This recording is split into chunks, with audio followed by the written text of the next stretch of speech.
Hello there. The British Prime Minister's poor poll numbers are fueling speculation about possible successors. Among the Tories, an old acquaintance is ahead. British Prime Minister Liz Truss is already under enormous pressure within her own ranks a few weeks after taking office. First party colleagues are publicly calling for a resignation. The discussion about possible successors or new elections has picked up speed now. Truss apologized for the first time on Monday for the turbulence caused by her economic policy, but her course still has consequences. In her Conservative parties, the Tories, a majority of 55% of those polled, called for Truss to step down in a YouGov poll released on Tuesday. Not only in her own ranks does the Prime Minister reach all time lows in terms of popularity. According to the survey, only 10% of Britons have a positive opinion of the Conservative head of government. 80% are critical of the Prime Minister, who has only been in office for 6 weeks. 10% expressed no opinion. Truss is even more unpopular than her scandal-ridden predecessor Boris Johnson ever was during his tenure. Things are hardly looking any better for the Conservative Party overall, which is miles behind the opposition Labour Party in the polls. The poor poll numbers continue to fuel the discussion about a possible successor in the event of the Prime Minister resigning. Among the Tories, ex-Prime Minister Johnson received the greatest approval. Almost a third of the party members surveyed consider him the most suitable head of government. He is followed by ex-Chancellor of the Exchequer Rishi Sunak, who was named as the first choice by 23%. Sunak, who lost to Truss in a runoff election among party members in the summer, is considered the favorite for a possible successor. In the members' survey in the summer, the former finance minister was clearly inferior to Truss. However, he had repeatedly warned against the tax plans, which first caused the economy and then Truss to skid. With the knowledge that he was right, Sunak could go into a new bid for the post of party leader and thus also prime minister strengthened. According to a recent YouGov poll, he has the second best approval rating among the successors. However, some members resent his role in the cabinet revolt that led to the ousting of Truss' predecessor Boris Johnson. In addition, questions about his considerable personal fortune and tax dodges by his family damaged the reputation of Britain's first Hindu finance minister. According to this survey, the Prime Minister, who only resigned in September, is already significantly more popular than Truss. However, only 1 in 10 Brits has a positive opinion of the Prime Minister, according to YouGov. For Conservative Party voters, that percentage is 20%. On the other hand, a third of those surveyed could imagine Johnson returning to office. So now, encouraged by several strong hints from Johnson himself, speculation about a possible comeback are there. And quite a few think that Johnson's 3-year term, which was marked by scandals, is not long enough ago for him to run again. I just don't want to see him again. The new Finance Minister Hunt says he has no interest in running for party leadership again. Still, the former businessman, who enjoys the support of the party's centrist wing, could prove a competent unitary candidate. He has been dubbed the de facto prime minister by some after his performance on Monday, during which he almost completely dumped Truss' tax package. The former foreign and health minister was defeated not only this year, but also in 2019 in the race for party leadership.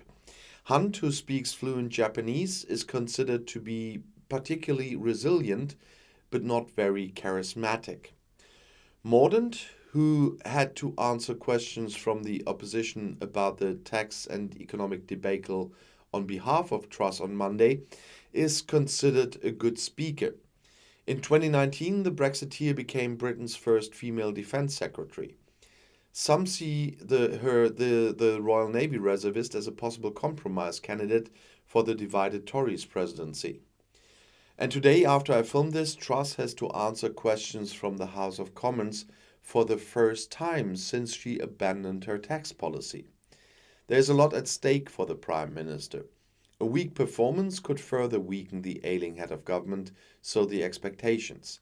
But unfortunately, I have to talk about this tomorrow. The opposition had already demanded in vain on Monday that Truss should answer questions. The fact that the Prime Minister instead sent her new Treasury Secretary Jeremy Hunt ahead and listened wordlessly in Parliament as he almost completely cancelled her planned tax cuts brought her severe criticism.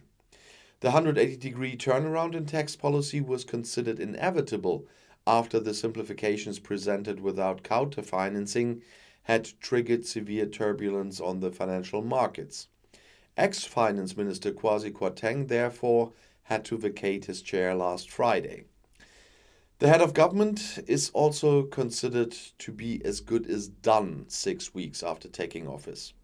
As I said, according to surveys, 80% of Britons have a negative opinion of the Conservative politician. More than half of Conservative members want her resignation. The party now lags far behind Labour in terms of voter support. And the criticism of Prime Minister Liz Truss and the reversal of the tax cuts by the new Finance Minister Jeremy Hunt dominate the front pages. The Guardian describes Hunt's tax decision as one of the most amazing U-turns in modern political history. He has torn up Truss' business plans. Truss has been criticized for her economic policies. The Prime Minister's tax cut plans had, as I said, recently caused unrest on the financial markets. The British pound fell and interest rates just hiked. And on Monday, Hunt had withdrawn almost everything there. Truss apologized in a BBC interview that evening, but she said she made mistakes that she had since fixed. It would have been irresponsible not to make a course correction. And the London Financial Times commented on this with, economic policies dubbed Trussonomics have been reduced to rubble. Ever since British Prime Minister Liz Truss unveiled radical plans for a low-tax, high-tax economy in a risky mini-budget on September 23rd, it has brought only chaos and U-turns to the financial markets. The Financial Times writes that Truss' political future is on the brink. Some MPs will argue that Truss can remain in office as a figurehead while the Chancellor of the Exchequer directs economic policy. But the pressure on her to step down is mounting. And the Daily Mail also sees Truss' position in Parliament at risk. In office but not in power, headlined the newspaper. They criticized Truss' apology on the BBC that evening as sycophant. The Telegraph also sees the Prime Minister's position as precarious. The Sun criticized Truss for her silence after the tax cut announcement. Liz sits still while Hunt tears up the budget. And the Mirror headlined, humiliated. A mute Prime Minister sees her vision destroyed. International media are also commenting on the situation in Great Britain.